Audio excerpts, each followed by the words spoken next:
So, David, if you had the chance to bring back any scientist or actually thinker from the past, get them up to speed on modern science and have a beer with them, who would it be and what would you talk about?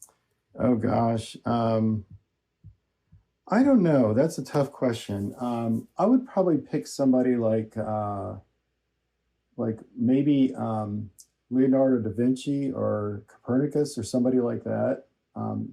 Somebody from like maybe 400 or 500 years ago, we were just sort of on the cusp of sort of enlightenment thinking. That's what I think I would do. Go with somebody like that. Yeah. Okay. What do you think they'd be most wowed by? Artificial intelligence or internal combustion engine or advances in microscopy? I don't know. That's a good question. Maybe just the fact that we're still alive. Maybe just the basics. I mean, I think what astonishes me, and I'm, just in my lifetime is just how much larger the world has gotten in terms of population, how much more complex it's gotten. I think that's what would just like really freak somebody out from hundreds of years ago. Just how many people there are on the planet now. For sure. Nick, who would you bring back? Well, geez, my thinking has been so on plasticity in preparing for this. The first person that came to mind was like Lamarck, to see like how he feels about his name getting trashed so much in terms of acquired traits, or to he's see starting to get rehabilitated, or to see if he could apply more nuance to what he was thinking in light of all the more recent discoveries. But I don't speak French, and so there might be the conversation might be stalled there. Very short. And then also Waddington was somebody that came to mind, like the grandfathers of this realm. But I think David's answer is much more profound, big picture.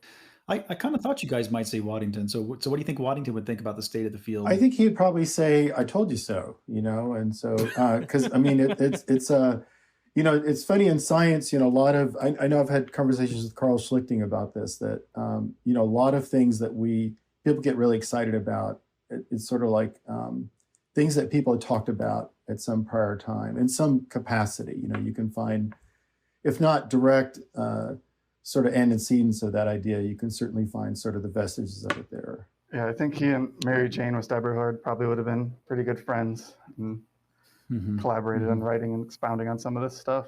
Or him and like Ian Dworkin too. And of course, Waddington, as you guys know, he sort of was not, especially toward the latter part of his life, he didn't fit in well, and so he sort of was seen as a bit of an outcast.